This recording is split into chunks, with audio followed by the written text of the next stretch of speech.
She stepped off a train in Montana wearing her sister's dress, carrying her sister's marriage contract, pretending to be a woman she was not.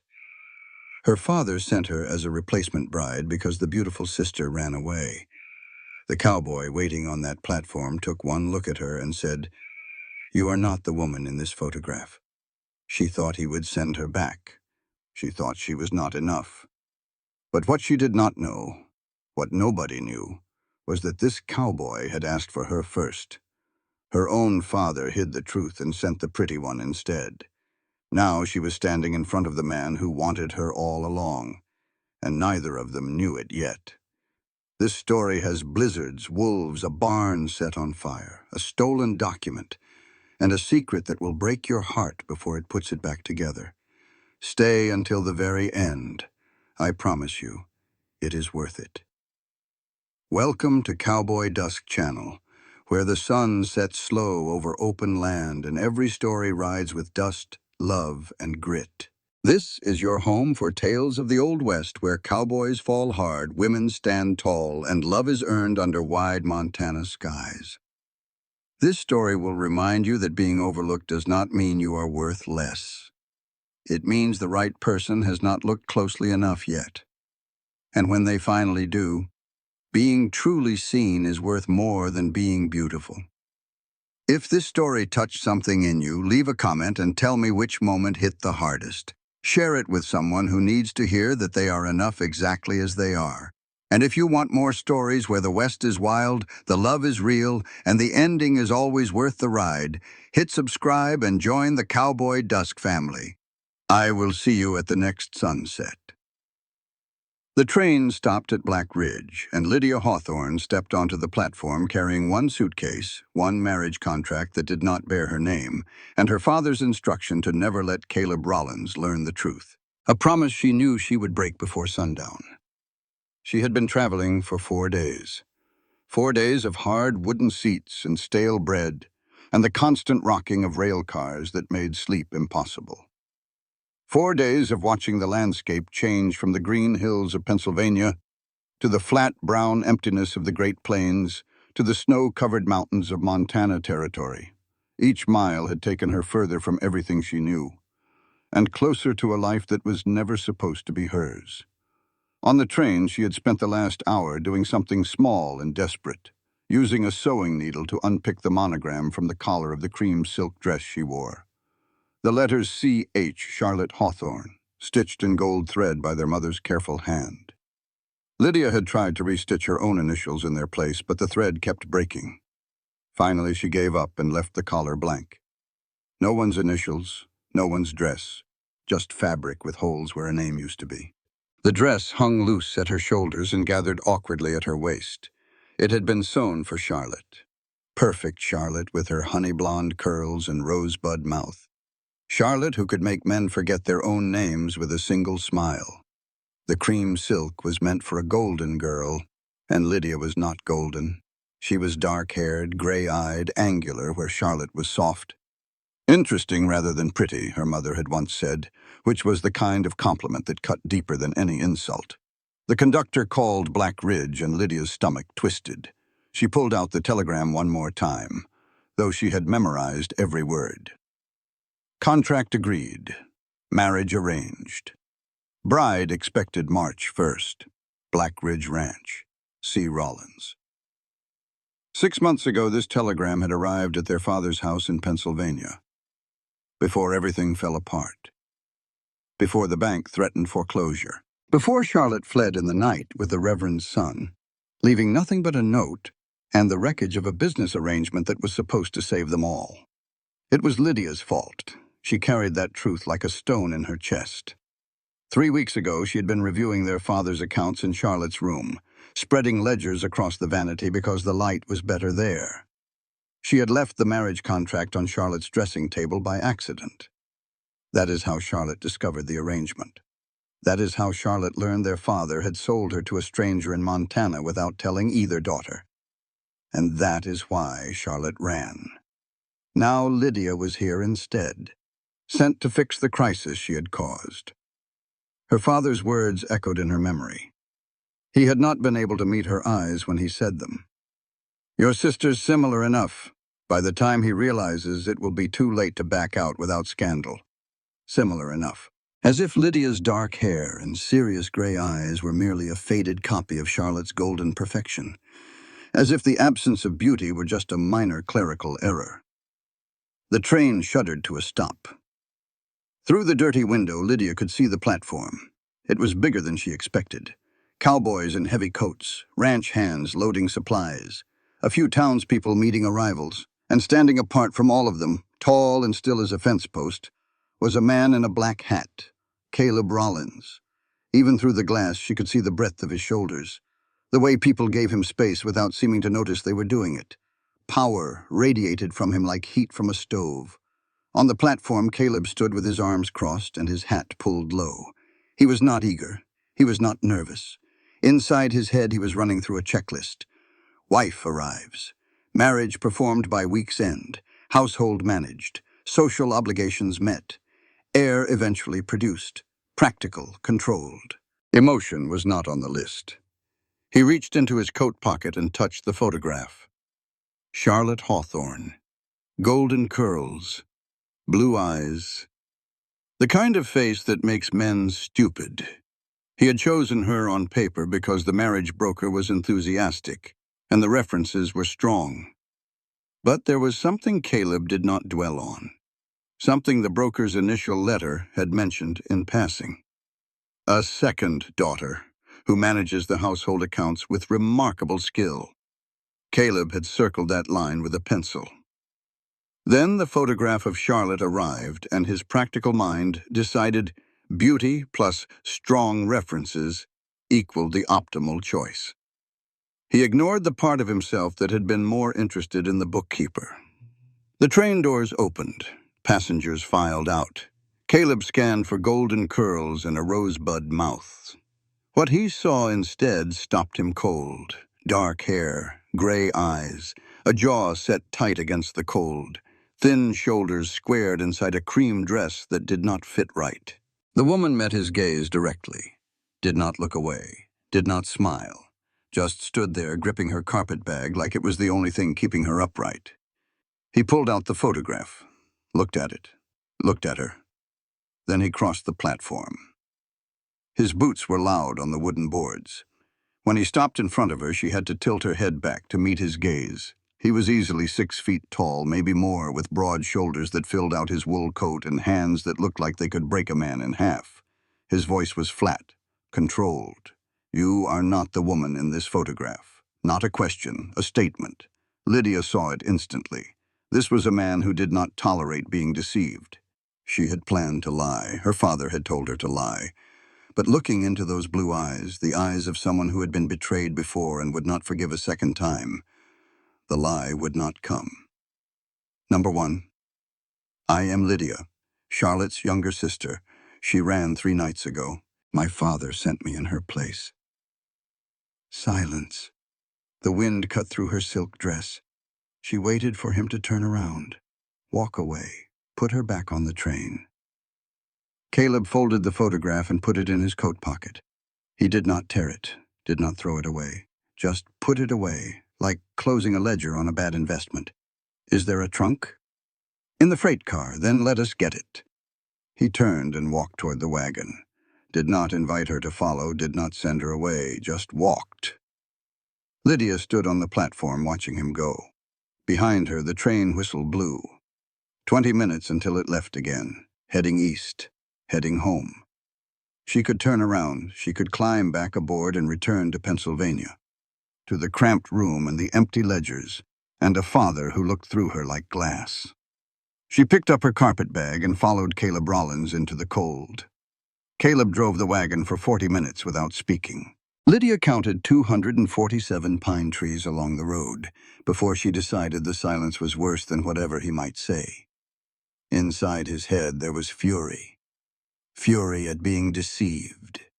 Fury at the father who had sent the wrong daughter without a word of warning. But there was something else, too. Something he could not name. This woman beside him was not crying, was not pleading, was not performing distress. She sat straight-backed in that inadequate silk dress, shivering but silent, watching the landscape with eyes that actually looked at things. She studied the fencing along the road, noted the clusters of cattle in the distant fields, observed the tree line like she was cataloging information.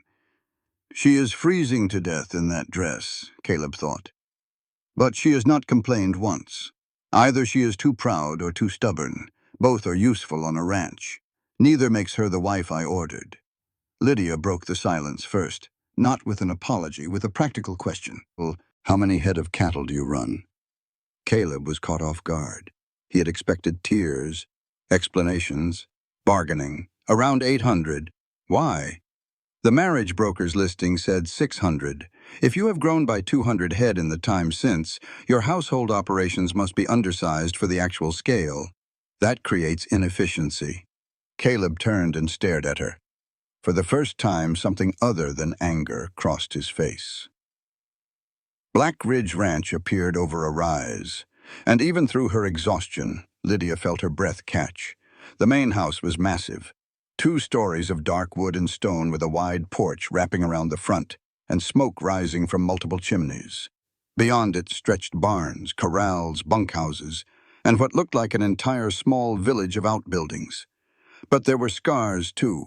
Fence lines patched after storms. A new barn standing next to the blackened foundation of an old one. Earth scarred where buildings had been rebuilt. This ranch was beautiful but wounded, like the man who built it. At the house, Caleb pulled the wagon to a stop and turned to face her fully. His voice was cold, blunt, almost harsh. 30 days. You stay 30 days and work. Not as a guest, not as a trial bride, as a hand. You will learn the household operations, manage accounts, prove you can handle what this ranch demands. At the end of 30 days, if you are still here and I still want you here, we marry. If not, I will pay your passage home and settle your family's debts regardless. But understand this clearly. I am not buying a wife. I am looking for a partner. And right now, you have not proved you are anything at all. Lydia's jaw tightened. She wanted to tell him she was not livestock to be evaluated. But she also knew he was giving her a chance that no one else would. 30 days. I will earn my place, or I will leave it. Something flickered across his face, too quick to read. Inside, the housekeeper was waiting, Mrs. Margaret Reeves. Iron gray hair pulled back in a severe bun, ramrod posture, eyes that could freeze a river solid. She assessed Lydia with the measuring look Lydia had endured her entire life. Weighing, finding insufficient. But there was something else beneath that stern gaze, a grief Lydia could not yet read. The guest room was clean, warm, with a fire already burning. Nicer than anything Lydia had ever had. She unpacked alone, hung Charlotte's dresses in the wardrobe, and stared at them. Silk and pastels meant for a golden girl. Her own 2 dresses, navy and gray wool, looked like servants' uniforms beside them. Past midnight, Lydia still could not sleep. She stood at the window looking out over the moonlit ranch. From the barn, the new barn built on the ashes of the old one, she heard something unexpected, a harmonica. The melody was halting, broken, as if the player kept reaching for notes he wanted to forget. It stopped abruptly, started again, stopped. She did not know yet that this was the song Eli used to hum while feeding horses. She did not know that Caleb played it only on the nights he could not outrun the memory. All she knew was that somewhere in the dark, the man who controlled everything was playing music that sounded like it was falling apart. She touched the cold window glass and whispered to no one. What happened to you? On her 3rd day at Black Ridge, Montana decided to teach Lydia Hawthorne her first real lesson about the West. And the lesson came wearing 60-mile-an-hour winds, and a name the ranch hands called the White Death. The first 2 days had passed in a blur of work. Mrs. Reeves drilled household operations with military precision. Every linen closet had a system. Every supply order followed a schedule. Every penny was tracked in ledgers so neat they could have been printed by machine. Helen Cooper, the ranch cook, tested Lydia by throwing her into lunch service for 30 men. Lydia burned the first batch of biscuits. She recovered and produced acceptable results by sheer force of concentration. Helen said nothing about the burned ones, but nodded once at the acceptable ones, which the other kitchen girl said was high praise. Tom Hayes, the ranch foreman, watched Lydia cross the yard from the house to the barn on her second morning. He was a weathered man in his 50s with a face like dried leather and eyes that had seen every kind of trouble Montana could produce. He said nothing as she passed. The younger hands told Lydia that was better than what Tom usually said about newcomers. Caleb was nearly absent. He communicated through terse notes left on the kitchen table. Check supply invoices for January. Numbers seem high. CR, Lydia checked. She found the discrepancy on her second pass through the ledgers. Feed prices from the Henderson Supply Company had been inflated by 15% over 8 months. Someone at the ranch had been signing off on deliveries without verifying costs. She noted it in the ledger margin, but said nothing yet. She needed more information before she spoke. That was the bookkeeper in her. Numbers told stories, but only if you were patient enough to listen. Then the blizzard came. It did not build slowly. It hit Black Ridge like a fist. 1 hour, the sky was gray and heavy. The next hour, the wind was screaming at 60 miles an hour, and snow was falling so thick you could not see your hand in front of your face. Temperature dropped to 20 below zero in what felt like minutes. The ranch hands had seen it coming, reading the sky the way Lydia read ledgers, and Caleb had ordered the herd moved from the north pasture to the sheltered draws closer to the ranch buildings. Every available man rode out to push the cattle in before the worst of it hit. Lydia was told to stay at the house. She did, for a while. She helped Helen Cooper prepare hot coffee and food for when the men returned. She helped Mrs. Reeves seal the windows against drafts. She fed the fire in the main hearth until it roared. She did everything a sensible, practical woman should do. Then a horse came back to the barn alone. Lydia saw it from the kitchen window, a sorrel gelding, wild-eyed, reins dragging, saddle empty. It stumbled through the snow toward the barn like a drunk man looking for his bed. Mrs. Reeves went pale when she saw it. "That is Tommy Garrett's horse," the housekeeper said. Her voice was barely above a whisper. Tommy was 17, the youngest hand on the ranch. A boy with a gap-toothed grin and too much eagerness to prove himself. He had been riding the north fence line when the blizzard hit. Now his horse was here, and he was not. The women stood in the kitchen and looked at each other. Helen Cooper clasped her hands together and started praying under her breath. Mary, the housemaid, stood frozen in the doorway. Mrs. Reeves gripped the back of a chair so hard her knuckles went white. Lydia looked at the blizzard through the window. She thought about the boy out there, 17 years old, probably hurt, certainly freezing. She thought about what the sensible, practical woman would do. Stay inside, wait for Caleb, trust that men who knew this land would find him. Then she looked at the blackened foundation of the old barn, visible through the swirling snow. She did not know the full story yet, but she had seen those ashes. She had heard the harmonica at midnight. She understood on some instinct deeper than logic that if another young person died on this ranch while she sat warm by the fire, Caleb Rollins would never recover, and neither would she. She moved fast, found a heavy coat hanging by the back door, found gloves, found rope.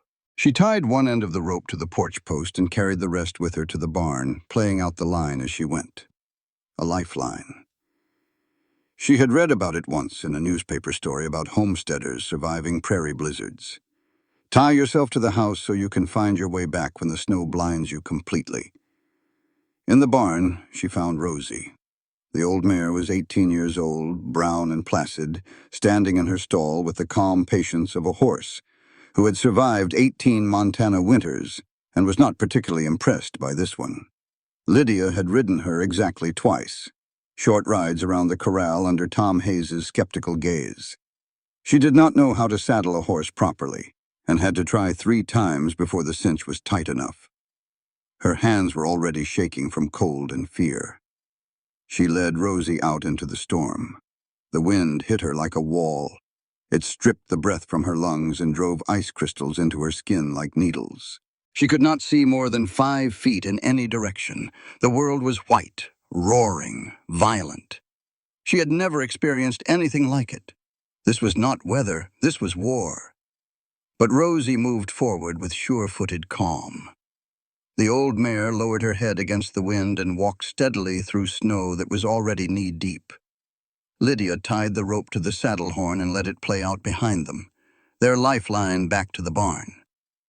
She found Tommy a quarter-mile from the ranch. He was crumpled beneath a pine tree where his horse had thrown him, his right leg bent at an angle that made Lydia's stomach lurch. His face was gray-blue with cold and his eyes were barely open. "Miss Hawthorne," he mumbled through blue lips. "You should not be out here. Neither should you," she said. And she sounded braver than she felt. She could not lift him. She tried and failed. Tommy was not a big boy, but he was dead weight, semi-conscious and unable to help himself. Lydia was 5'4" and had spent her life behind a desk. But she had the rope, and she had Rosie, and she had the stubborn refusal to leave this boy in the snow. She dragged Tommy to Rosie's side, talking to him the whole time, telling him to stay awake, telling him about Pennsylvania and how green the hills were in summer, telling him anything to keep him conscious. She got him upright against the mare's flank, hooked her arms under his shoulders, and with a strength she did not know she possessed, hauled him across the saddle. She tied him there with the lifeline rope, securing his body to the leather so he would not slide off. Then she took hold of Rosie's bridle and walked. 1/2 mile back to the barn, on foot, in a blizzard, with wind that knocked her sideways, and snow that blinded her completely, and cold that sank through the coat and the dress and the skin and the muscle until it felt like it was freezing her bones solid. She followed the rope, hand over hand, step after step, the longest 1/2 mile of her life. They made it to the barn. Lydia got Tommy down from the saddle and half-carried, half-dragged him across the yard to the kitchen door. Helen Cooper took one look and went into action. Hot water, blankets, splints for the leg. Mrs. Reeves sent Mary to boil more water and cleared the kitchen table for the boy. Lydia sat down on the floor next to the stove. She could not feel her hands. Her face was scraped raw from wind-driven ice. She was shaking so hard her teeth rattled. It was another 2 hours before Caleb returned.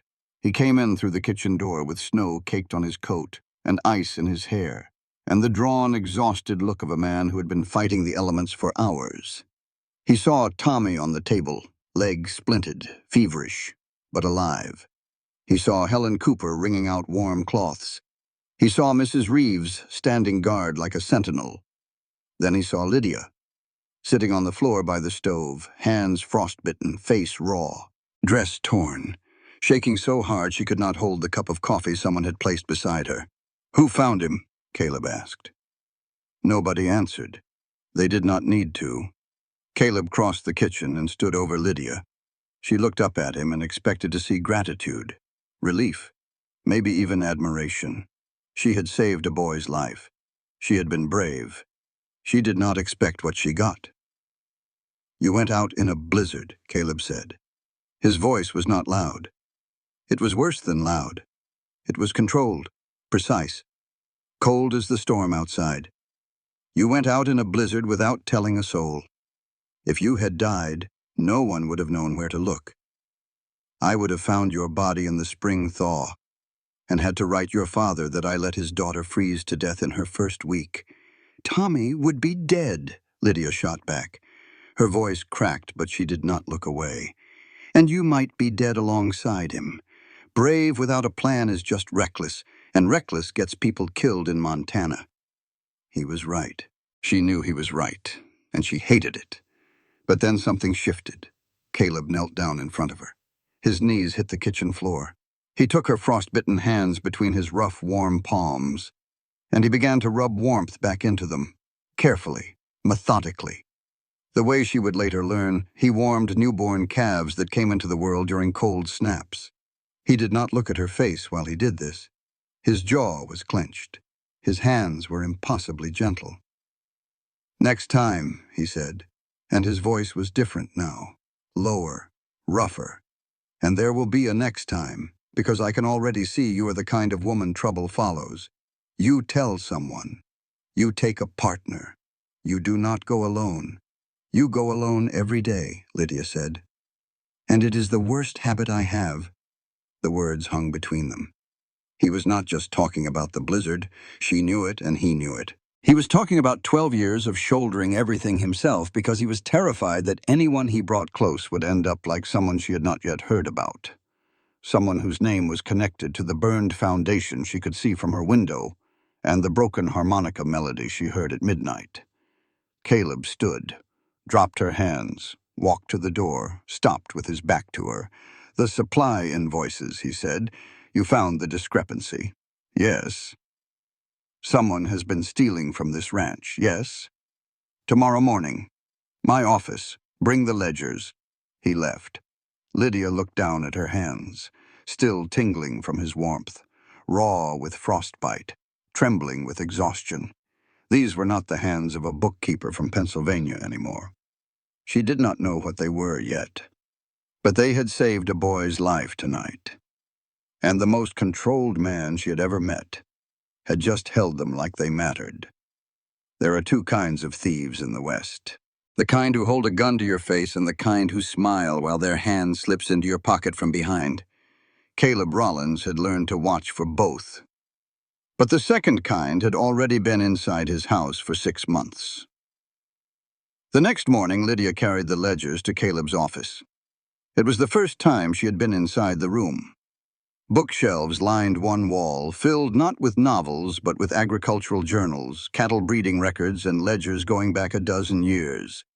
A heavy oak desk dominated the center, scarred with use but immaculately organized. A single photograph sat on the desk, 2 boys standing in front of a half-built fence, one tall and dark-haired, one shorter, lighter, grinning at the camera with the careless joy of someone who had not yet learned that the world could hurt him. Lydia looked at the photograph and then at Caleb and understood that the shorter boy was gone. She spread the ledgers across the desk and walked him through the pattern. Feed prices from Henderson Supply inflated 15% over 8 months. Delivery receipts signed without verification. The math was clean and damning. Caleb went quiet as she talked. His eyes moved from the numbers to her face and back again. She saw the numbers. He knew the people and the operations. They fit together without either of them saying so. The man signing the receipts, Caleb said slowly. That is Jed Barlow. He had been at Black Ridge 6 years. Reliable, trusted. Caleb had been planning to promote him to assistant foreman. The betrayal was written in the tightness of Caleb's jaw and the way his hand curled into a fist on the desk. They confronted Jed that afternoon. Tom Hayes stood witness, his weathered face revealing nothing. Jed was a thin man in his 30s with nervous eyes and work-roughened hands. He confessed within minutes, but what he said was not what they expected. I was not keeping the money, Jed said. His voice shook. Silas Crane told me to do it. He holds paper on my family's place back in Miles City. Told me if I did not help him bleed this ranch dry, slow and steady, he would call in the debt and my wife and kids would lose everything. The name Silas Crane landed in the room like a dropped stone. Who is Silas Crane? Lydia asked. Caleb and Tom exchanged a look that carried 12 years of history. He owns the ranch north of us, Caleb said. Has been convinced for 20 years that half of Black Ridge belongs to him. Claims my father promised him the land before he died. Did he? My father never promised anyone anything he could not deliver. Silas Crane is a liar and an opportunist, but he is patient and he has money, and he has been waiting for me to stumble so he can move in. Caleb fired Jed, but he did not call the sheriff. He understood what it meant to be trapped by someone else's leverage. He gave Jed 2 days to clear out and told him to find honest work elsewhere. After Jed left, Tom Hayes spoke for the first time. Crane has been buying up debts all over the territory. Small ranchers, suppliers, anyone who owes money to anyone. He collects leverage the way some men collect horses. Sooner or later, he's going to come for you directly. Let him come, Caleb said. but his voice was not as steady as it should have been. That Saturday, they attended a dinner party at the Sutherland Ranch. James and Eleanor Sutherland were the second largest operation in the territory, and their dinner parties were where business was done and alliances formed. Caleb brought Lydia partly out of social obligation and partly for strategic reasons. He knew Silas Crane would be there. He wanted to take the man's measure. Mrs. Kowalski, the dressmaker, had delivered the first of Lydia's new clothes the day before. Among them was a dress in deep green that Mrs. Kowalski had insisted on. "It will make your eyes look like silver," the dressmaker had said. "Trust me." Lydia dressed carefully that evening, pinned her dark hair into an arrangement Mary the housemaid had taught her, looked at herself in the mirror and saw someone she almost did not recognize. Not beautiful, never that, but composed, present, real. She came down the stairs and Caleb was in the front hall checking his pocket watch. He looked up. His hand stopped. The watch stayed open, forgotten in his palm. He did not close it all evening. "You look," he started, then stopped, cleared his throat. "The color suits you. Thank you. We should go." The Sutherland house blazed with light against the dark Montana sky. 30 guests filled the parlor. Caleb guided Lydia through introductions with a hand at the small of her back that felt like an anchor in rough water. Eleanor Sutherland was elegant, sharp, and subtly condescending. Caroline Mitchell, wife of the neighboring rancher to the east, was warm and genuine, and immediately became Lydia's ally. But the real danger at the party was not Eleanor Sutherland's tongue. It was the man who appeared at Lydia's elbow during the second course. Silas Crane was 45 years old, silver-haired, polished, with the easy charm of a man who had practiced smiling until it looked natural. He was the kind of man Lydia's father would have trusted immediately, which was exactly why Lydia did not trust him at all. "Miss Hawthorne," Silas said, his voice pleasant and warm. "What a pleasure to finally meet the woman who has captured Caleb Rollins' attention. We were all beginning to think he would die a bachelor. Mr. Crane." "Your father," Silas continued, lowering his voice just enough to create intimacy. "He owes certain people in Pennsylvania. I hope your marriage to Caleb resolves all those complications." He smiled. Lydia did not smile back. She understood exactly what he was saying. This was not small talk. This was a threat. Silas Crane held her family's debts. During the waltz, Caleb drew her onto the floor. His hand settled at her waist, warm and sure, and he guided her through the steps with surprising grace. But this was not romance. This was strategy. The dance gave them privacy to speak. "Silas Crane knows about my father's debts," Lydia told him quietly. He mentioned it deliberately. It was a warning. Caleb's hand tightened at her waist. "Do not worry about Silas. I will handle it. You can handle Silas. But who handles the debt my father owes him?" Caleb looked at her, and for the first time he realized she was not someone who needed protecting. She was protecting him, sharing intelligence he did not have, watching the flanks while he watched the front. The waltz ended. Neither of them let go immediately. 3 beats of silence. His hand on her waist, her hand on his shoulder. The heat between them had nothing to do with the crowded room. Then Caleb stepped back, and the moment broke. On the dark road home, with the stars cold overhead and the horse's breath steaming in the night air, Caleb did something unexpected. He rolled up his left sleeve, deliberately, in the moonlight, and showed Lydia the scar. It ran from his wrist to his elbow, puckered, shining, the unmistakable mark of a bad burn, healed rough. Lydia had seen the edge of it before, when he pushed his sleeves back to wash his hands, but he had always pulled the cuff down quickly. Now he held his arm out and let her see it fully. "My brother Eli," Caleb said. "He was 19, 5 years ago." He told her the story in the same flat, controlled voice he used for ranch business. But his hands on the reins were not steady. Eli had been drinking. They had fought. Caleb had said things he could not take back, told his brother to go sleep it off in the barn until he sobered up. Go on, then. If you want to act like an animal, sleep with the animals. The fire started sometime after midnight. Nobody knew how.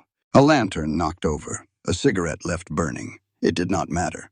What mattered was that by the time Caleb smelled smoke, the barn was an inferno.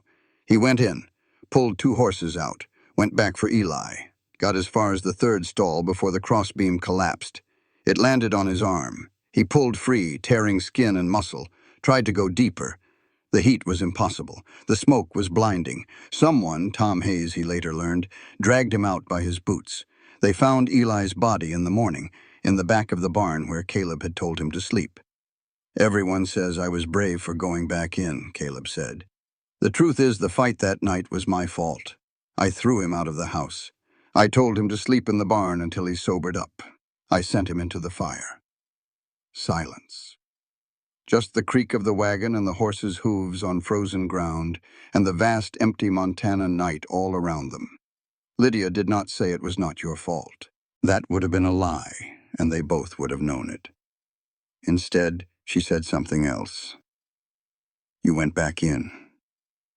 Most people would not have. More silence. Then in the dark between them on the wagon seat, his hand found hers. She laced her fingers through his. Neither of them spoke for the rest of the ride. At the house, before they parted for the night, Caleb stopped at the foot of the stairs. He did not look at her. I asked the marriage broker about you first. What? Before Charlotte. Before the photograph. The broker mentioned a daughter who managed the household accounts. I asked for more information about her. Then your father sent Charlotte's photograph, and I made what seemed like the practical choice. He climbed the stairs and disappeared into the dark hallway above. Lydia stood alone in the lamplight, her heart hammering against her ribs. He had asked about her, before Charlotte, before any of this, and her father had buried it, sent the beautiful daughter instead, because he could not imagine anyone choosing Lydia when Charlotte was available. She looked down at her hand.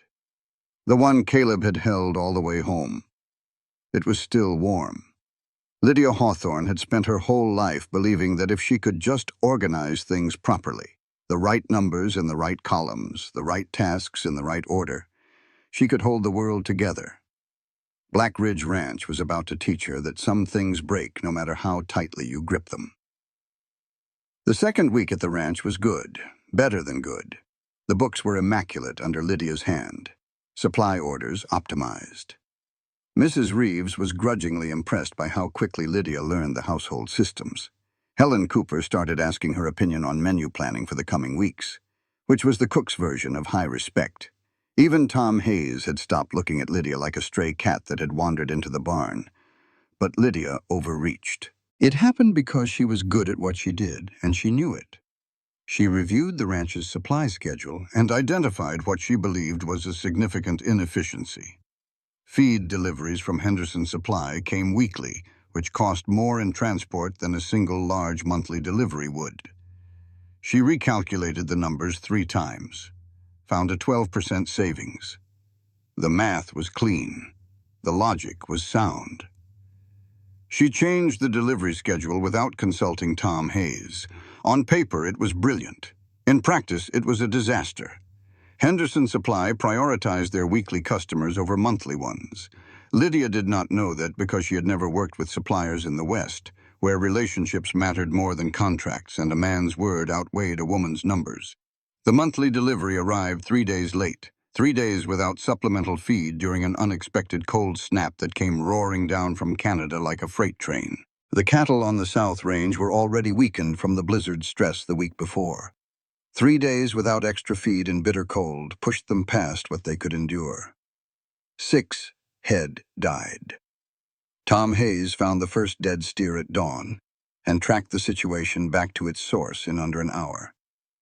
He came to the house with his hat in his hands and his jaw so tight you could have used it for an anvil. He reported the losses to Caleb in the office. Lydia was there. She had heard Tom's boots on the porch and known what was coming. 6 head on the South Range, Tom said. His voice was flat. frozen where they stood. Supplemental feed was 3 days late on account of the delivery schedule being changed to monthly. He did not look at Lydia. He did not need to. Caleb sat behind his desk. His eyes moved from Tom to Lydia, and his expression went carefully neutral, which was worse than anger. "Who changed the delivery schedule?" "I did," Lydia said. She kept her voice steady, though her stomach was dropping. "I found a 12% savings in transport costs by consolidating to monthly delivery." The numbers were sound. "The numbers," Tom repeated. His voice could have cut glass. Caleb held up a hand. "Tom, give us a minute." Tom left. The door closed behind him with the careful precision of a man who wanted to slam it but would not give himself the satisfaction. Caleb looked at Lydia for a long time. When he spoke, his voice was even, neutral, devastating. "You were right on paper, but this ranch does not run on paper. Those were living animals, and they are dead because you made a decision about operations you do not fully understand yet. I was trying to help. I know. And that is why I am not sending you home. But if you ever change anything involving livestock operations without clearing it through Tom first, you will leave. Not because you are wrong about the numbers. Because trust matters more than efficiency out here, and you just cost me Tom's trust." The words hit Lydia like stones. She stood in Caleb's office, absorbing deserved criticism, fighting the urge to defend herself, knowing he was right, knowing she had let her need for control override her lack of knowledge, knowing that 6 animals were dead because she had been too proud to ask questions before making changes. She did not cry, she did not argue. She nodded once and left. She went to Tom Hayes directly, found him in the barn checking tack. He did not look up when she entered. "Mr. Hayes." Silence. "I need you to teach me," Lydia said. "Not the books, not the accounts, the cattle, what they need, when they need it. Why staggered deliveries exist even though they cost more on paper. I do not want to understand the numbers of this ranch. I want to understand the life of it." Tom finally looked at her. His expression was unreadable. A long moment passed. "You got grit, I will give you that," he said. Most folks would be hiding in their room after getting dressed down like that. He picked up a bridle from the hook. "You want to learn cattle? We start now. South Range. Bring your warmest coat and do not complain about the cold." Tom made her work the South Range for 2 days straight, checking feed troughs, breaking ice on water sources with an axe, riding fence lines in bitter cold to check for breaks. He showed her how cattle behaved when they were stressed, how they clustered, where they sought shelter, what signs told you they were struggling before it was too late to help.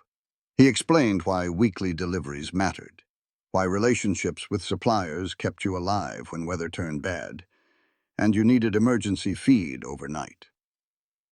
On the second evening, sitting on horseback at the edge of the South Range, watching the sun go down behind the mountains, Tom finally spoke more than instructions. "You remind me of the boss. Of the smart enough to think you know everything, stubborn enough to learn you do not. Is that a compliment? It is a warning. Caleb almost lost this ranch twice before he learned to listen. Do not make his mistakes." That night, Lydia passed Caleb's door on the way to her room. She heard sounds from inside, not the harmonica, something worse. Caleb talking in his sleep, calling a name, Eli, saying "I am sorry" over and over in a voice stripped of every defense he carried while awake. She sat down outside his door on the cold hallway floor. She did not go in. She did not knock. She stayed until he went quiet, and then she stayed a little longer. In the morning, neither of them mentioned it. But Lydia understood now. Beneath the control and the competence and the iron discipline, Caleb Rollins was breaking. The ranch, the work, the relentless forward motion of his life. All of it was a man running from grief he had never faced, and she had to decide. Come closer, or keep the safe distance that protected them both. At breakfast, Caleb set down his coffee and looked at her. Really looked. The way he had on the wagon ride home from the Sutherland party. "Tom told me what you did. 2 days on the South Range. I earned those dead cattle. Least I could do was learn why." Something shifted in his expression. Not approval. something deeper. He was looking at a woman who had failed and owned it and come back stronger instead of hiding. And he was thinking about every time he had done the same thing, and every time he had wished someone had been there to stand beside him while he did it. 12 days left on our 30, he said. I know. Are you staying? Ask me something I have not already decided. He almost smiled. Almost. Wolves do not attack when the herd is healthy. They wait for the straggler, the weak one, the wounded. Silas Crane understood that instinct. He had been waiting 12 years for Caleb Rollins to stumble. The wolf attack came past midnight. Lydia was asleep when the gunfire started. 3 sharp cracks from the south pasture. Then 2 more. Then shouting. She was out of bed and pulling on clothes before her mind fully woke. Boots, coat, the heavy scarf Helen Cooper had knitted for her. Through the window, she could see lantern light moving fast toward the corrals. Caleb was already mounted on his black gelding when Lydia reached the barn. His rifle was in his hand and his face was grim. "Stay at the house," he said. "Number." He looked at her. She looked back. She had learned from the blizzard. This time she had already told Mrs. Reeves where she was going. She had grabbed the rifle Caleb had taught her to shoot the week before during a brief and humbling session behind the barn, where she had missed the target 20 straight times before finally hitting the edge of it once. "I will stay back," she said. "But I am coming." There was no time to argue.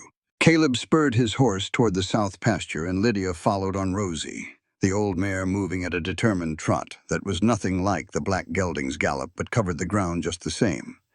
The scene in the south pasture was chaos. 5 wolves had come down from the mountains drawn by the weakened cattle.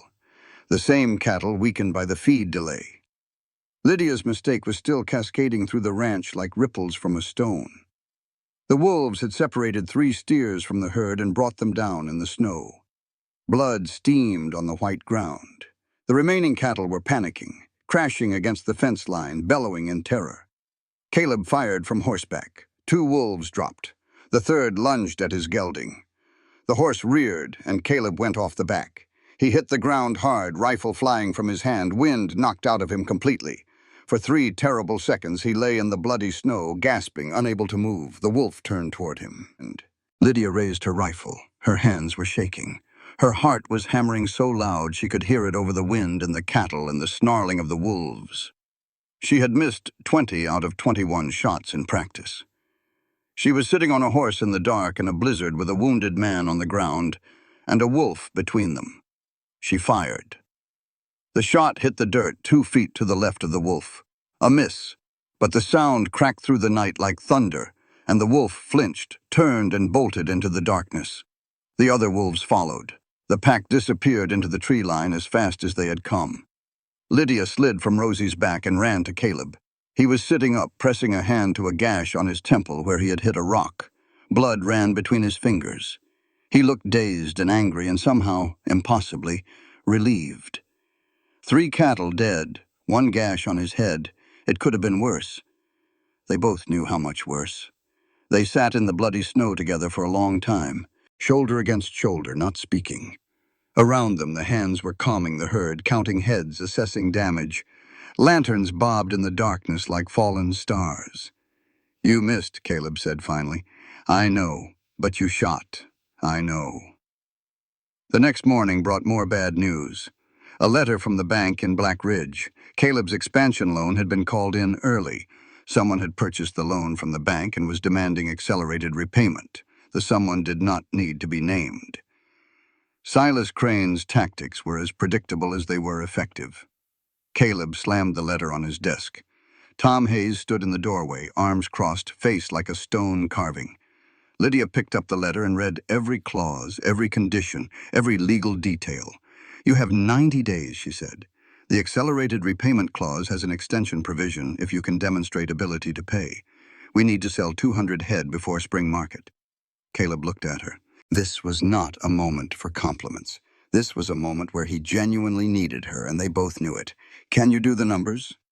"I have already started." That afternoon, Silas Crane came to Black Ridge in person.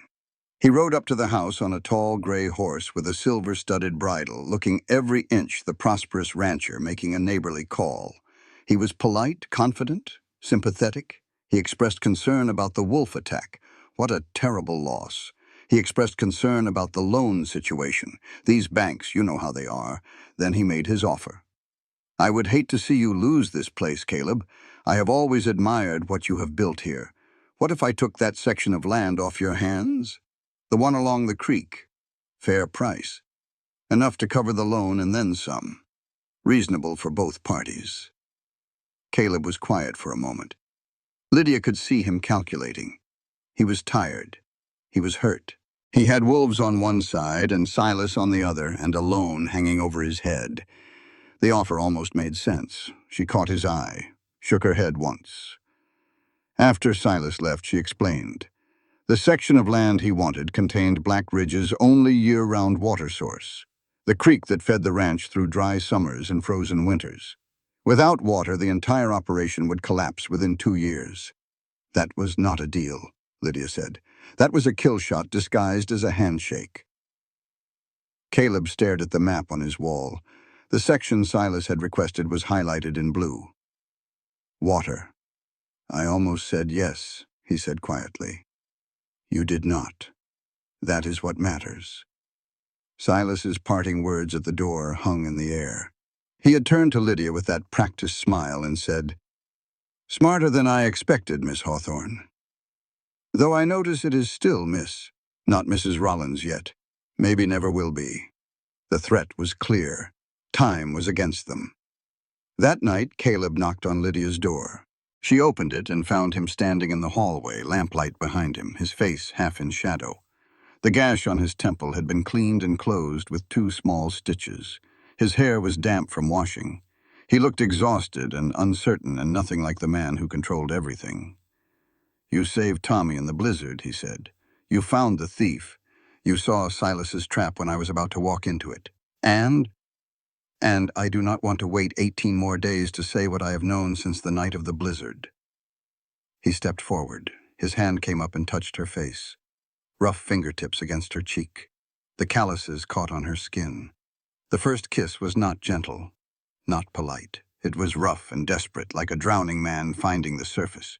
Lydia grabbed the front of his shirt and pulled him closer. She was not Charlotte, not anyone else, just herself, and that was enough. Caleb stopped, forehead pressed against hers, breathing hard. I am not good at this. Love. Closeness. Last time I let someone in, he died. I do not die easy, Lydia said. He laughed. The first laugh she had heard from him. Rough and startled and real. Then he stepped back. 30 days. We said 30 days, 12 left. 12 left, he agreed. He turned to go, but she saw him touch his own lips as he walked down the hall. In her room, Lydia stood with her back against the closed door. Her hands were shaking, not from fear, from the certain knowledge that she had just stepped past a line neither of them could uncross. She touched her mouth where his had been and tasted coffee and cold air, and the beginning of something that terrified her more than any blizzard. Because blizzards end. What she was feeling would not. On day 23, when Lydia had finally begun to believe that maybe, just maybe, her life was turning towards something good, the front gate opened and the past walked in carrying a suitcase, tears, and a secret Lydia was not prepared to face. It was late afternoon. Sleet was falling, that miserable half-rain, half-ice that was worse than honest snow because it soaked through everything and chilled you to the marrow.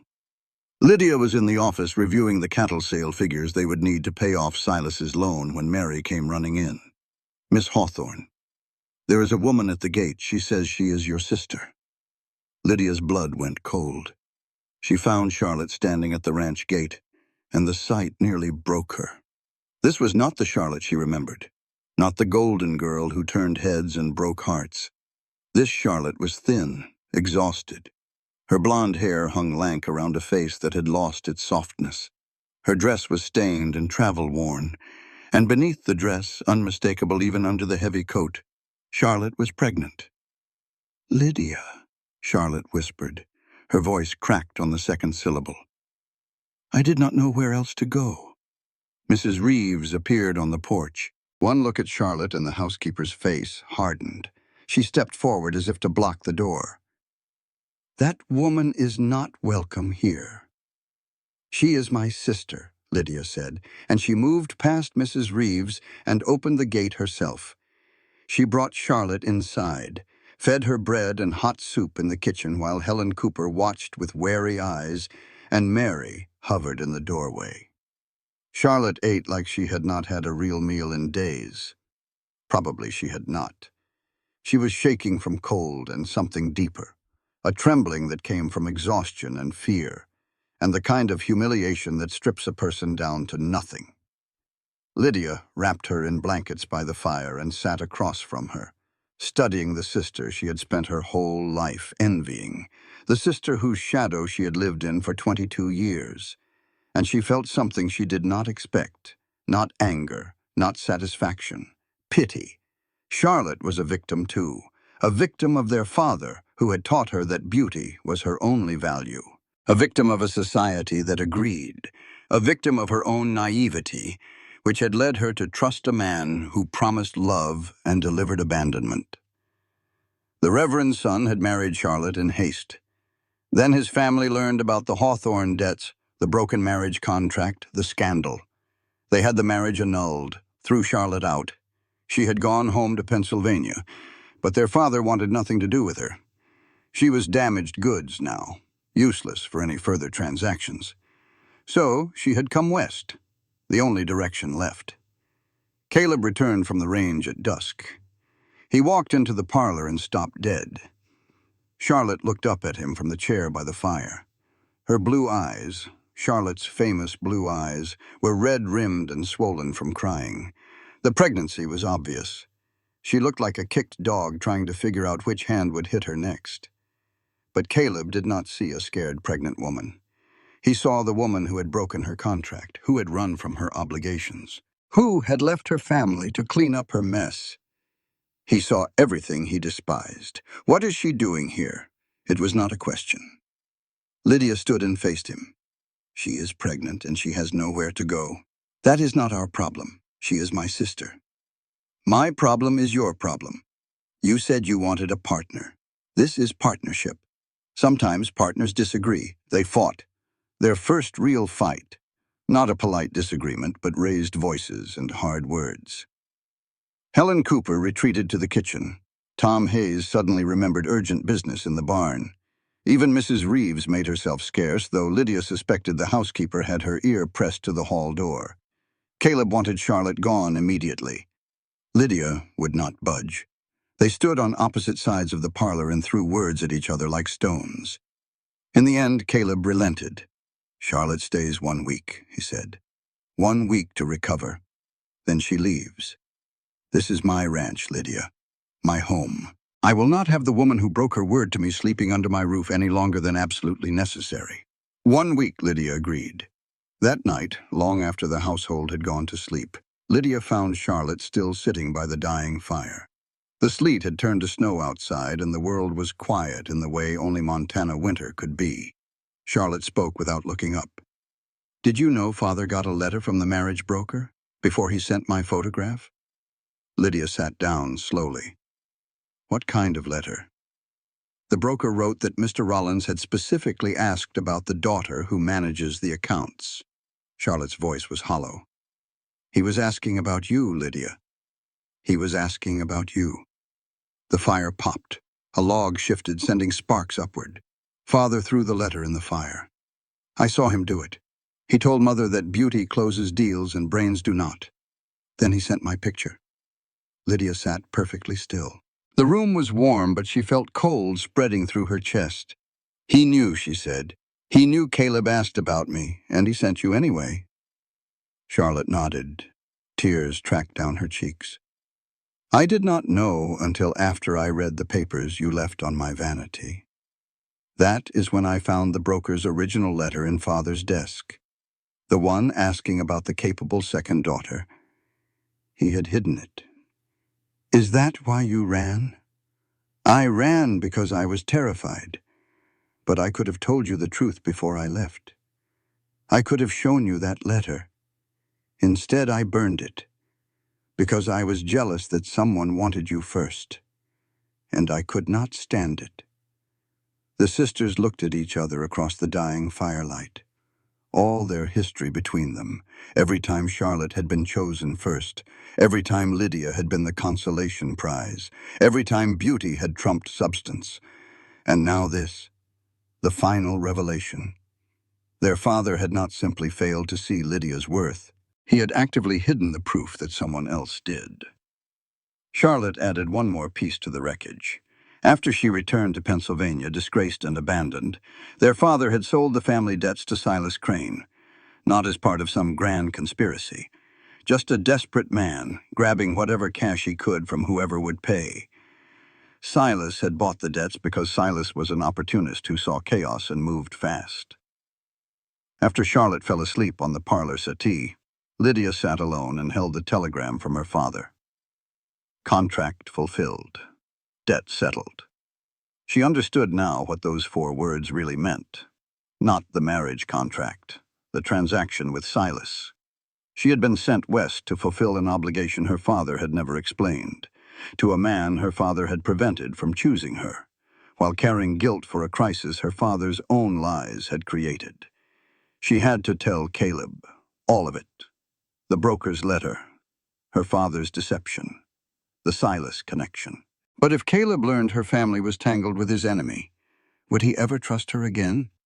The harmonica was silent tonight, and for the first time since the blizzard, Lydia Hawthorne was truly afraid. There are 2 ways to lose a man. Let him discover you lied, or tell the truth and watch him walk away. Lydia chose the second, because she had promised herself she would never build anything on a foundation of deceit. She went to Caleb's office at dawn. He was already there, going through papers with a cup of black coffee at his elbow. He looked up when she knocked. "I need to tell you something," Lydia said, "and you are not going to like it." She told him everything. The broker's letter asking about her father burning it, Charlotte's confession, the debt sale to Silas.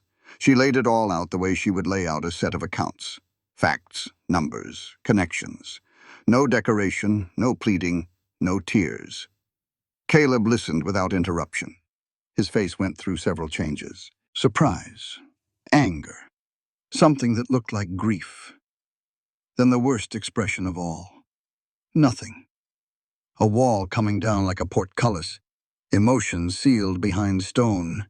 "I should have seen it," he said when she finished. "Silas has been playing this from the start, and I was too occupied with a marriage contract to notice." He did not rage at her. She almost wished he would. Instead, he withdrew. The emotional opening of the past weeks, the kiss, the hand-holding, the vulnerability of the scar story, all of it retreated behind controlled distance. He was polite. He was professional. He was ice. The next 2 days were agony. They worked side by side, managing the ranch and preparing the cattle sale to cover the loan. But the warmth was gone. Caleb did not touch her, did not look at her longer than necessary, did not come to meals at the house but ate with the hands in the bunkhouse instead. The harmonica stayed silent. Lydia understood. He did not hate her. He was afraid. Every time he let someone close, everything collapsed. Eli. Now this. His instinct was to seal shut, to build the walls higher, to go alone because alone was safe even when alone was killing him. On the 3rd night after Lydia's confession, she was lying awake in her room listening to the wind when she smelled smoke. Not wood smoke from the chimney. Something sharper. Darker. Wrong. She was at the window in seconds. The horse barn was on fire. Flames were already climbing the east wall, fed by something that made them burn too fast and too hot to be accidental. The orange light painted the snow in the barn wall and the terrified faces of the horses visible through the open stall windows. Lydia ran downstairs. The front door was already open. Caleb was on the porch. He was not moving. He stood at the porch railing with his hands gripping the wood and his whole body locked rigid. His eyes were open, but they were not seeing the barn in front of him. They were seeing another barn. 5 years ago, another fire. His brother's face, the PTSD, hit him like a physical blow. His muscles froze. His breathing stopped. He was 19 again, watching flames eat the building where he had sent his brother to sleep. The guilt and the grief and the horror of it crashed over him all at once, and he could not move, could not think, could not do anything except stand there and watch it happen again. Tom Hayes sprinted past the house, shouting orders. The hands tumbled out of the bunkhouse, pulling on boots. A bucket brigade formed from the well. They got 3 horses out of the barn before the fire spread too far. Then 4, then 5. Rosie was still inside. Lydia heard the mare scream, a sound of pure animal terror that cut through the roar of the flames and the shouting of the men and went straight through her heart. Rosie, the old mare who had carried her through the blizzard, who had brought Tommy home alive, who had stood patient while Lydia learned to ride. The first living thing in Montana that had trusted her without conditions. Lydia ran for the barn. She heard Tom Hayes shout behind her. Heard someone else yell. Heard nothing after that because the fire was deafening up close. A living, roaring thing that consumed sound and air and sanity. The barn was an inferno. Heat hit her like a wall. Smoke blinded her immediately. She pulled her scarf over her mouth and nose and pushed forward, following the sound of Rosie's screaming. She found the mare in the far stall. Halter rope tangled around the latch post. Rosie was thrashing, eyes white with terror, hooves striking the stall walls hard enough to splinter wood. Lydia grabbed the halter rope and pulled. It was jammed, knotted tight around the metal latch by the mare's panicked thrashing. Above her, the crossbeams groaned. Embers fell like burning rain. The heat was blistering. Every breath scorched her lungs. Then Caleb was there. He had broken through the PTSD the way a man breaks through ice on a frozen river, not gently, not gradually. The moment he saw Lydia disappear into the flames, the memory of Eli overlaid onto the image of her. Smoke, fire, someone he could not lose. The paralysis shattered, and he moved. He found her in the far stall, pulling at the jammed rope. He did not hesitate. Drew his belt knife and cut the rope in one clean stroke. Slapped Rosie's hindquarters hard. The mare bolted, crashing through the stall door and out through the barn entrance into the blessed cold air. Then he grabbed Lydia's arm. They were halfway to the door when the crossbeam gave way. Caleb heard it crack, the same sound he had heard 5 years ago, the sound that lived in his nightmares. He threw his body over Lydia's.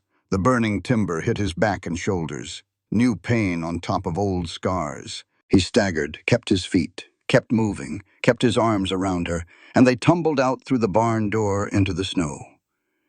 Caleb went down face first. His shirt was burned through. Fresh burns scored his back, red and angry, layered on top of the puckered scar tissue he already carried. 5 years ago, the fire took his brother and marked his arm. Tonight, it marked his back. New scars on old ones. Helen Cooper brought wet cloths. Mrs. Reeves brought whiskey. Tom Hayes stood over them with a look on his face that Lydia would never forget. A mixture of terror and pride, and something that looked like recognition. Lydia knelt beside Caleb in the snow. Her hands were black with soot. Her face was streaked with tears she did not remember shedding. She gripped his hand and would not let go. "You idiot," she said. "You ran into a fire. You ran in first. For the horse." Caleb turned his head, looked up at her from the ground. His blue eyes were clear despite the pain. "You think I ran in for the horse?" Silence. And then Lydia cried. For the first time in the entire story, not fear, not pain, the overwhelming understanding that this man had just chosen her over his deepest terror. He had walked through fire, literal fire, the same fire that had killed his brother because she was inside it.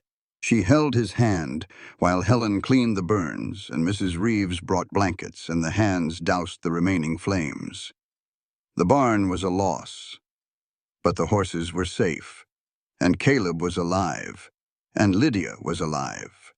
And somewhere in the paddock, old Rosie stood shaking but breathing, her brown coat singed, alive, because 2 foolish people had loved her enough to walk into hell. At dawn, Tom Hayes sifted through the ashes. What he found confirmed what they all suspected. Coal oil cans stacked under the far stall. Boot prints in the mud that matched no one at Black Ridge. And pressed into the soft ground by the back wall, a horseshoe print with a distinctive crack running through the shoe. Tom had shod every horse in the territory at one point or another. He knew that crack. "That is a Crane horse," Tom said quietly. "No question about it. Silas Crane was done playing economic games. He had just tried to burn Black Ridge to the ground. And he had nearly killed 2 people doing it. Caleb Rollins was not a man who went looking for trouble. But when trouble burned his barn, threatened the woman he loved, and nearly killed the horse that had more loyalty than most humans he had ever met, Caleb Rollins became the kind of trouble Silas Crane had never prepared for. The burns kept Caleb in bed for 5 days. Helen Cooper treated them with salves and clean bandages and a steady stream of stern lectures about men who thought they were invincible. Mrs. Reeves managed the pain with carefully rationed whiskey and her own particular brand of iron-willed nursing. Lydia ran the ranch, not because anyone appointed her, because she simply did it. She rose before dawn and went to bed after midnight. She met with Tom Hayes each morning to review operations. She managed the books, coordinated with suppliers, directed the hands through their daily assignments. She made decisions about feed and fencing and the upcoming cattle sale with the calm authority of someone who had earned the right to be heard. The hands called her Mrs. Rollins, even though the wedding had not happened. She had earned the name through action. And while she kept the ranch alive, she built the case against Silas Crane. She wrote a detailed letter to the Territorial Marshal's office in Helena, documented everything: the inflated feed prices, the coercion of Jed Barlow, the predatory loan purchase, the arson evidence, the coal oil, the boot prints, the cracked horseshoe. She wrote it with the precision of a bookkeeper presenting an audit and the fury of a woman protecting her home. Charlotte delivered the letter. Against Lydia's protests, her sister rode to town herself, pregnant belly and all, to hand the sealed envelope to the postmaster for fastest dispatch to Helena. She knew she would face stares and whispers. The runaway bride, pregnant, disgraced, riding alone through town. She went anyway. "It is the first right thing I have done in a year," Charlotte told Lydia before she left. "Let me do it." While organizing Caleb's office for efficient management during his recovery, Lydia found something in an old file. Early contracts signed by Caleb's father. Every single one was marked with an X instead of a signature. She remembered noticing this in her first week, when she had reviewed the books and asked Mrs. Reeves about the X marks. "He could not write," Mrs. Reeves had said. "Never learned his letters. Signed everything with a mark and a witness." That memory clicked into place when Tom Hayes brought her something 2 days later. A document Silas Crane had been showing around town. A handwritten agreement supposedly signed by Caleb's father, promising Silas a portion of Black Ridge land in exchange for help building the original ranch. Full signature. Proper cursive handwriting. Lydia held the document up to the light from the office window. She turned it over, examined the paper, the ink, the writing. Then she pulled one of the old genuine contracts from the file and set them side by side. "It is a forgery," she told Tom, "and a recent one. Look at the paper. Too white, too clean for something 20 years old. The ink is too uniform. Machine-manufactured ink, not the homemade kind men used on the frontier 2 decades ago. And the signature," she tapped the cursive writing on Silas's document. "This is proper handwriting from a man who could only make his mark with an X. Caleb's father could not write his own name, Tom. Every genuine contract in this file proves it." Tom looked at the 2 documents. His jaw worked slowly. "That is all the proof anyone would need," he said. "Yes, it is," Lydia replied, "and I intend to use it." When Caleb could ride again, they went to Silas Crane's ranch, Caleb and Lydia side by side on horseback. Tom Hayes behind them carrying the forged document alongside genuine contracts for comparison. Silas received them in his parlor like a king holding court, silver hair combed back, polished boots, the practiced smile of a man who believed he held all the cards. The confrontation was tense, but controlled. No gunfire, no fistfights. This was law and evidence, which in Lydia's experience cut deeper than any bullet. Caleb presented the arson evidence. Boot prints, coal oil, horseshoe print from a crane horse. Silas waved it away. Circumstantial. Could have been anyone's horse. Then Lydia presented the forgery. She laid the document on the table alongside the genuine contracts, pointed out the paper quality, the ink uniformity, the impossible signature from an illiterate man. "Mr. Crane," Lydia said, her voice level as a carpenter's beam, "the territorial marshal received my letter 3 days ago. An investigation has been opened into the arson at Black Ridge Ranch. Under Montana territorial law, arson carries a sentence of 5 to 15 years at the territorial prison in Deer Lodge." She let that settle. The forged document is a separate matter, fraud and attempted theft of property. The county judge in Helena will be interested to compare this paper with the genuine contracts in Caleb's files. Your forgery used bond paper manufactured after 1885. The date on your document is 1875. Silas's smile died. For the first time, real fear showed behind his eyes. He looked from Lydia to Caleb to Tom Hayes, searching for a way out and finding nothing but stone faces. "You have 2 choices," Lydia continued. "Withdraw every claim. The debt, the land, all of it. Or wait for the marshal's men to arrive and explain to them why your horse was at our barn the night it burned." A long silence. Wind rattled the windows. Somewhere outside, a horse nickered. Silas signed the withdrawal. Every claim, every debt, every demand gone with the stroke of a pen. Tom Hayes witnessed. Caleb watched. Lydia stood with her hands clasped in front of her, the bookkeeper from Pennsylvania who had learned to fight with paper instead of fists. At the door, Silas fired one last shot. His voice was bitter, stripped of all its former polish. "Your father-in-law sold his own daughters to settle debts, Rollins. What kind of family are you marrying into?" Lydia answered before Caleb could. "The kind where at least one daughter learned to choose for herself. My father's failures are his own. They do not define me, and they certainly do not belong to you." On the road home, the world was different. Spring thaw had arrived in earnest. Snow was melting everywhere, revealing the brown earth beneath. The creek ran high with meltwater, rushing and alive. Green was beginning to show in the lower meadows.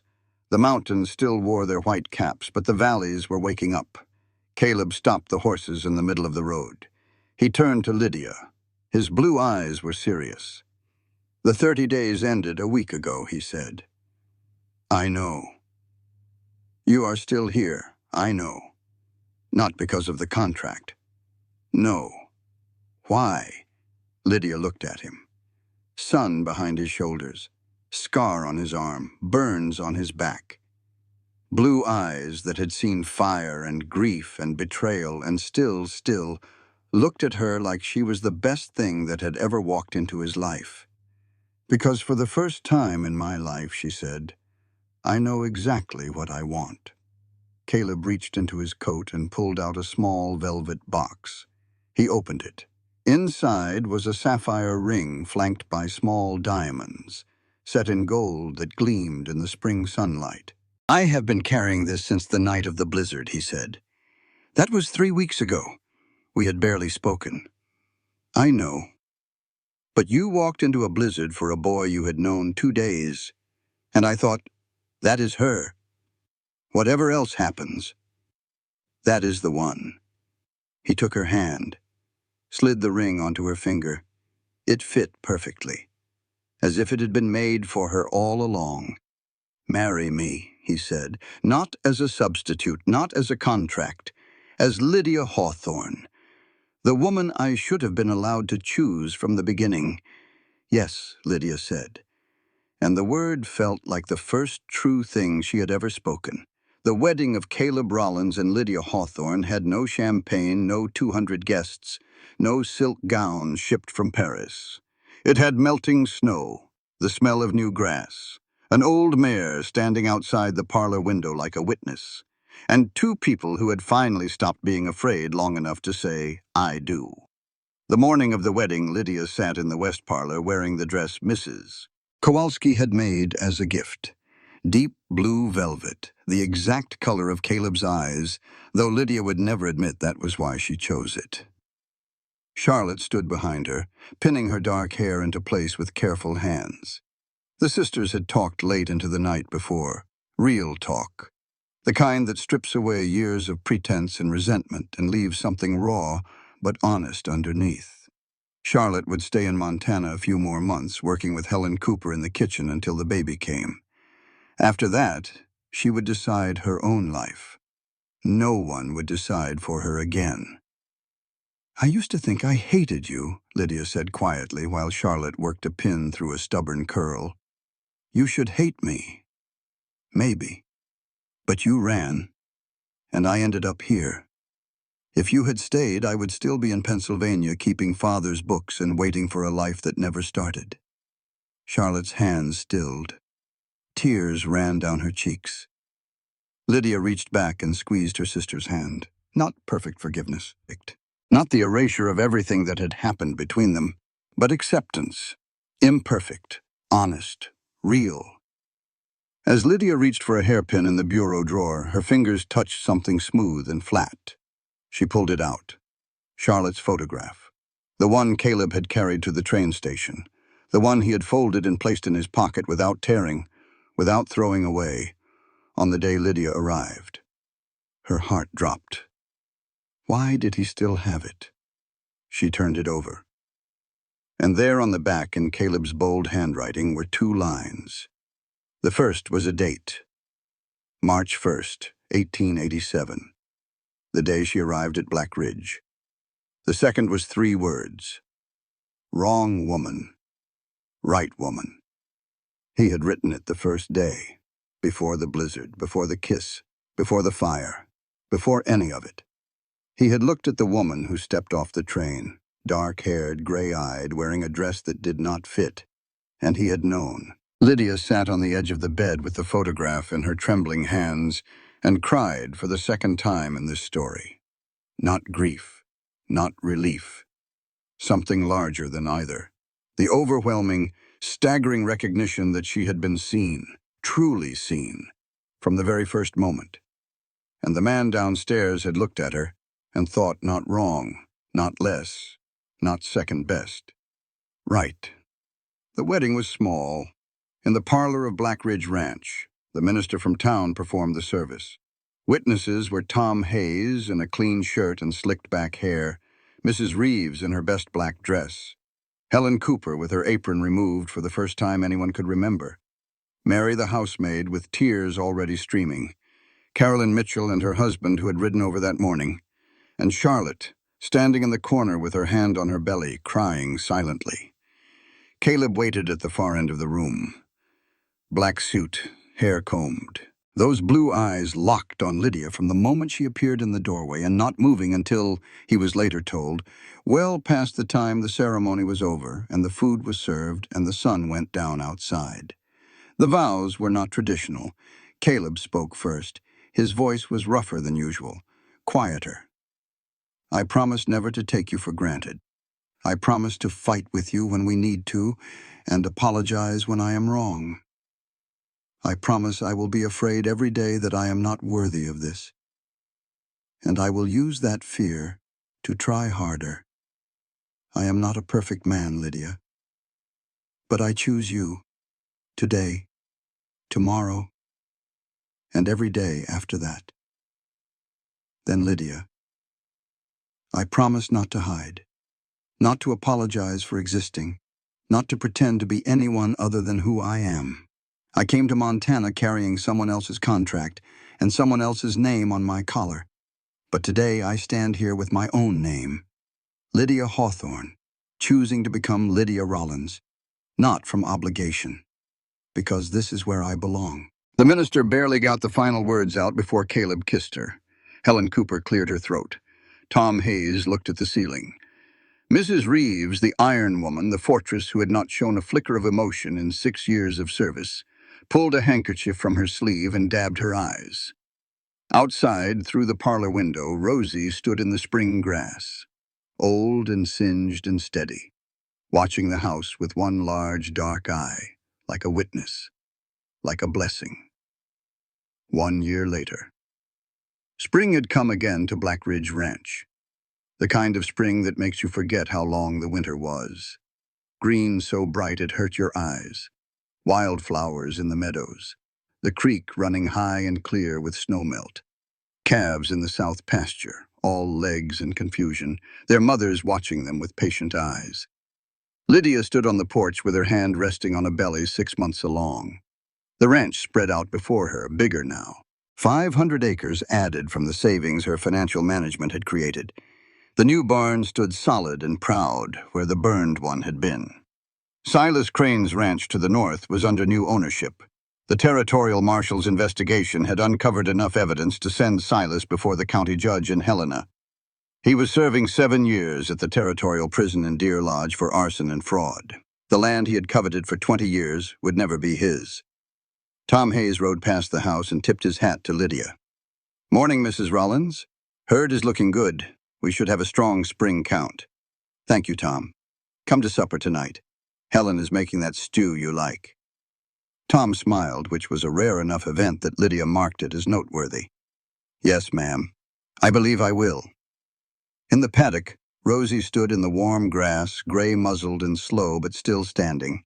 19 years old now, and she had outlasted blizzards and wolves and fire. Lydia had stopped trying to ride her. The old mare had earned her rest. But every morning, Rosie still walked to the fence and waited for Lydia to bring her an apple. And every morning, Lydia did. Hoofbeats on the road. Lydia looked up and saw Caleb riding in from the south range on his black gelding. He spotted her on the porch and raised a hand. His smile was visible even at a distance. He rode to the porch rail, leaned from the saddle and kissed her. Familiar, easy, daily, the most ordinary thing in the world, and therefore the most precious. "Letter came," Lydia said, handing him an envelope. He opened it while she watched. It was from her mother. The first letter in a year. Charlotte had had her baby. A healthy girl she named Rose, after a horse she had never met, but whose story she had heard enough times to know mattered. Charlotte was working at a dressmaker's shop in Bozeman, supporting herself and her daughter, learning to make her own way in the world. Their mother's letter ended with a line that Lydia read twice. "Perhaps I was wrong about you. Perhaps I was wrong about many things." Not an apology, but a beginning. Lydia folded the letter. No tears, no anger. She tucked it into her apron pocket next to the weekly supply list and the cattle count report and went back to work. From inside the house she heard the harmonica. Caleb sitting in the parlor after supper playing Eli's song. He played it most evenings now, but tonight something was different. The melody did not stop and start, did not break off mid-phrase, did not stumble over the notes he could never quite reach. Tonight, Caleb played the song all the way to the end. Every note, every phrase. The full melody his brother used to hum while feeding horses on cold Montana mornings. He played it through to the final note and held it, clear and whole. And when the silence came afterward, it was not grief. It was peace. Lydia stood on the porch and listened to the last note fade into the spring evening.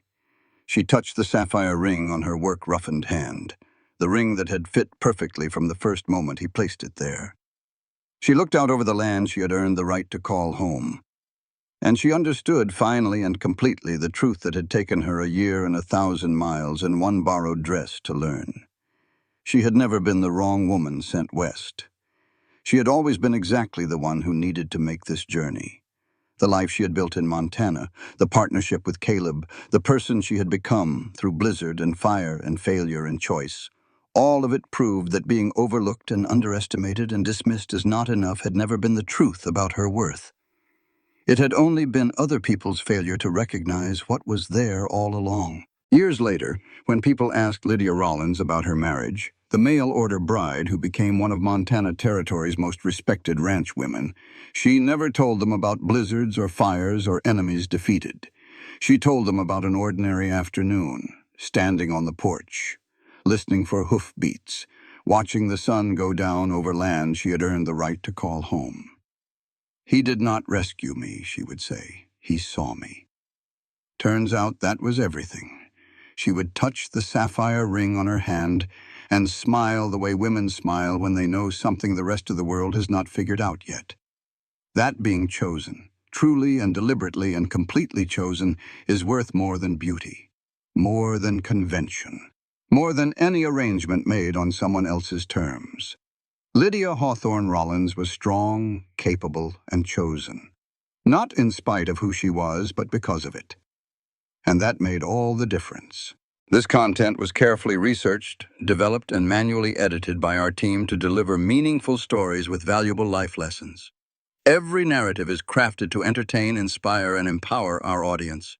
We believe that great stories can change lives, and we are committed to bringing you content that matters. Thank you for being part of our community.